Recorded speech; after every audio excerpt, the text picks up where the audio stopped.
bata. Ha? Hoy! Bata! Bata! Sandali! Abat! Roong bata yun ah. Teka nga. Kuya, anong gagawin mo? Basta! Akong bagang sa batang yun. Kuya, ingat ka!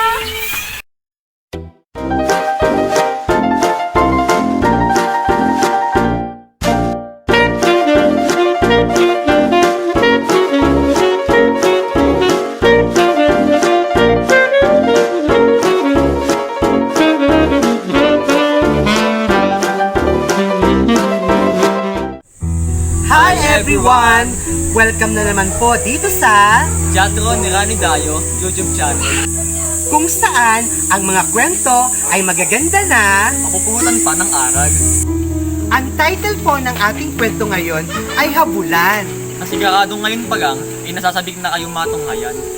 Tara, sabay-sabay na natin panoorin ang tampok na kwento ngayon na pinamagatang Habulan. Dito lamang sa nag-iisa at walang kapares na Kwentong Comics Vlog. Minsan, isang araw, habang papalapit ang araw ng Pasko, Kuya Tony, matutuwa sila nanay at tatay. Unang sweldo ko sa trabaho, mag-grocery tayo. Talagang yun ang baga ko, Cindy. Isusurprise ko siya sa unang sweldo ko. Kaya isinama kita. Nakatulungan mo ako sa pamimili. Okay lang yun, kuya. At thank you nga pala, nilibre mo ako ng merienda. Oh, baka may nakakalimutan tayo sa mga binili natin. Wala, kuya. Kumpletong mga grocery natin. Good. O siya nga pala. Ingatan mo yung mga bitbit mo ha. Baka may lagdag. Okay, kuya. nagpatuloy sa paglalakad pauwi ang magkapatid nang hindi namalaya ni Bunso na nalaglag ang kanyang isang bitbit na supot. At isang bata naman ang napadaan doon at nakita ang nalaglag na supot. Wow, mga kumapag. Hindi nakita ng bata kung sino ang may-ari, habang ang magkapatid naman ay... O Cindy, bakit? Kuya, parang gumaan yung dala ko. Parang nalaglagan ako ng bit-bit. Ha? Di barat ko yung kanina? Kuya, yung mga biskwit at tinapay nalaglag. Naku, papagoy pa naman ni nanay yun. Halika, hanapin natin. Baka kung saan nalaglag yun. O sige, kuya. At hinanap na nga ng magkapatid ang kanilang nalaglag na pinamili hanggang sa makita nila ang bata. Kuya, ayun o, dala ng bata. Ha? Oo nga no, Hoy! Bata! saglit lang. Bata! Sandali! Sa gulat ng bata ay napatakbo ito. Abat, roong bata yun ah. Teka nga. Kuya, anong gagawin mo? Basta, akong bagang sa batang yun. Kuya, ingat ka. At sinimulan na ngang habulin ni Kuya ang batang nakapulot ng kanilang pinamili. Litong-lito talaga ang bata at hindi malaman ang gagawin. Uy! At nagpatuloy po sa habulan ang dalawa, habang si Bunso naman ay naghihintay sa kanyang kuya na tuloy pa rin sa paghabol sa bata. Ginagalit mo ang bata ka ah. O sige, kumanda ka sa akin pag inabutan kita. At kung saan-saan na nga po nakarating si Kuya sa paghabol sa bata. Porsigido talaga itong si Kuya na mabawi sa bata ang kanyang mga pinamiling biskwit at tinapay para sa kanyang nanay. Habang ang bata naman ay litong-lito pa rin at hindi malaman ang gagawin. Hindi malaman ng bata kung ibabalik niya sa may-ari o iuuwi ang kanyang mga napulot na biskwit. Ginagalit mo talaga ang bata ka. Gusto mo ng habulan? Sige, habulan tayo. Napipikon na ako sa batang yun ah. Kapag inabutan ko yun, ikagot talaga siya sa akin. Kahit magalit pa ang nanay at tatay niya.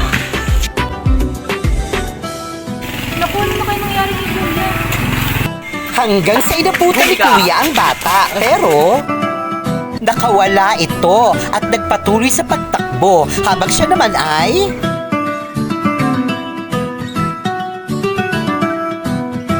Nakalayo na ang bata habang si Kuya naman ay halatang pikon na pikon na. Ha? Saan nagpunta yun? Nawaga. Marami nang pahirap sa akin yung batang yun ah. Ngayon pa ba ako susuko? At talagang hindi sumuko si Kuya sa paghahanap sa bata. Nararamdaman kasi niya na naroon lang sa tabi-tabi ang batang hinahabol niya. Bigla kasing nawala ang bata, kung kaya't naisip niya na baka lumiko ito sa kalyeng iyon. At lakas loob si Kuyang pumasok sa iskinitang iyon. Sa pagbabaka sakali niya na naroon ang batang hinahabol niya. At sa loob na ng eskinitang iyon,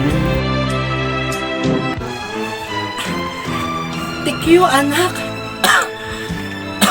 Saan ka ba galing? Kanina pa kita hinahanap eh. Sa labas na.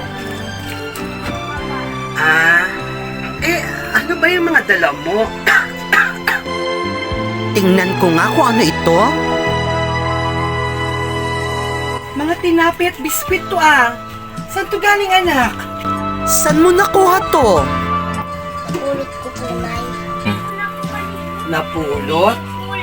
Anak, baka saan galing to ha? Baka ninakaw mo ito ha? Masama yon at huwag ka magsisinungaling sa akin. Ayoko ng sinungaling. Hindi po, Nay. Napulot ko lang po yan, Kuya. Talaga? Ba? Baka naman napulot mo nga ito. Pero dahil nakita ka na may-ari, sa takot mo nagtatakbo ka.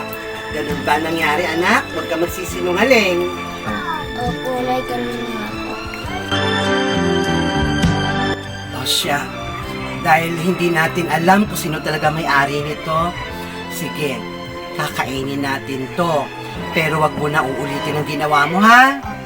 Opo, Nay. O siya, pag magaling na ako, maghahanap buhay uli ako. Magtitinda ulit ako ng kakanin. Magpapasko na. Alam mo naman na kamamatay lang ng tatay mo at naubos ang kaunti nating ipon. Kaya wala pa tayong pang Noche Buena sa Pasko.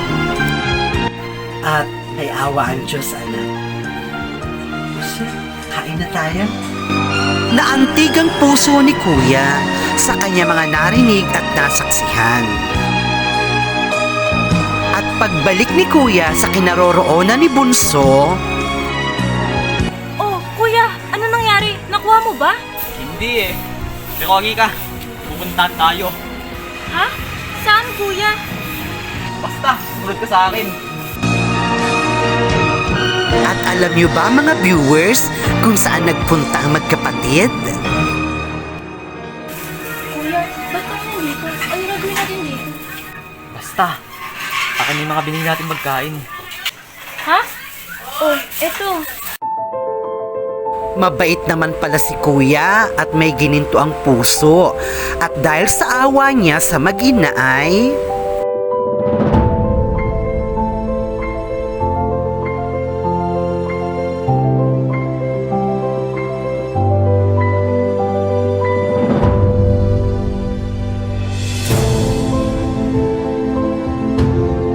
At nang makaalis doon ang magkapatid...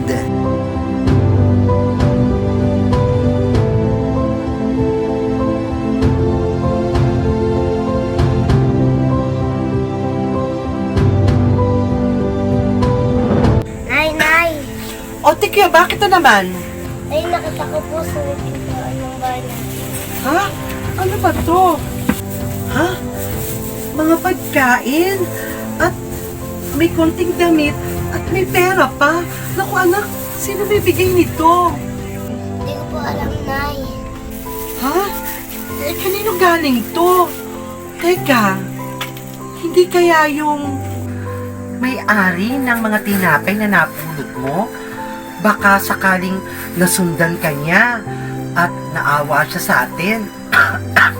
Di ba anak? Kaya binigyan pa niya tayo. Ganun ang naiisip ko, anak.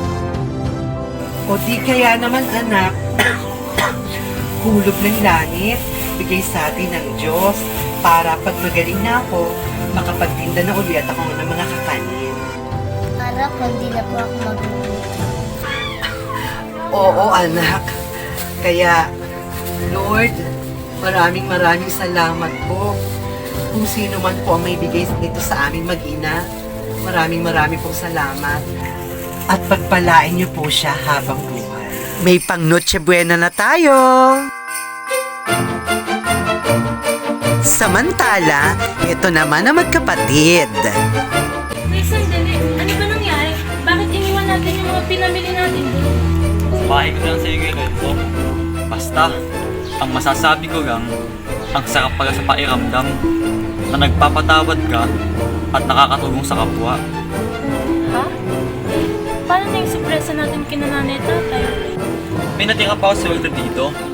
Mag-grocery ulit tayo. Talaga, kuya? Bongga! Libre mo lang ako ng merienda, ah! Oo pa, yun yung pala eh. O mga viewers, mahilig din ba kayong makipaghabulan? O, sa haba ng kanilang naging habulan, ang naging ending ay kapatawaran at pagmamahalan. Tunay, na kapag sinundan mo ang isang estranghero, ay meron kang matutuklasan at matututunan ng aral sa buhay.